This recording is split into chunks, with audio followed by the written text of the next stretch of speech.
పార్వతీపురం మన్యం జిల్లా పాలకొండలో మహాత్మా గాంధీ వర్ధంతి సందర్భంగా సిపిఎం మండల కమిటీ దూసి దుర్గారావు ఆధ్వర్యంలో వెలగవాడ గ్రామంలో సిపిఎం జిల్లా కార్యవర్గ సభ్యులు దావాల రమణారావు, పాలకొండ శాఖ కార్యదర్శి కాదరాము తదితరులు ఘనంగా నివాళులర్పించారు. వారు గ్రామీణ పేదలకు, రైతులు, కూలీలకు జాతీయ ఉపాధి హామీ చట్టం ద్వారా కల్పించబడిన హక్కులను పరిరక్షించడానికి ప్రతిజ్ఞ చేశారు. కేంద్ర ప్రభుత్వం పేదల హక్కులను పరిరక్షించే ఈ చట్టం నుండి మహాత్మా గాంధీ పేరును తొలగించడాన్ని వ్యతిరేకించారు. ఈ కార్యక్రమంలో గేదెల సత్తమ్మ, పడిమి పార్వతి పాల్గొన్నారు. తక్షణమే అమలు చేయాలని చెప్పేసి మేము విజ్ఞప్తి చేశాం.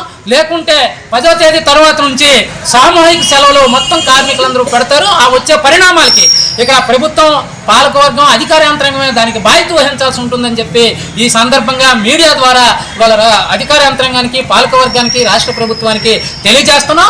ఇవాళ పండగ పూట పస్తులుండే పరిస్థితి చేయకుండా వెంటనే కార్మికులకి వేతనాలు చెల్లించడానికి చర్యలు చేపట్టాలని చెప్పి, అదేవిధంగా దసరా ఉత్సవాల్లో పనిచేస్తున్న 13 మంది కార్మికులకి నేటి వరకు కూడా జీతాలు చెల్లించకపోవడం దురదృష్టకరమైన చర్య.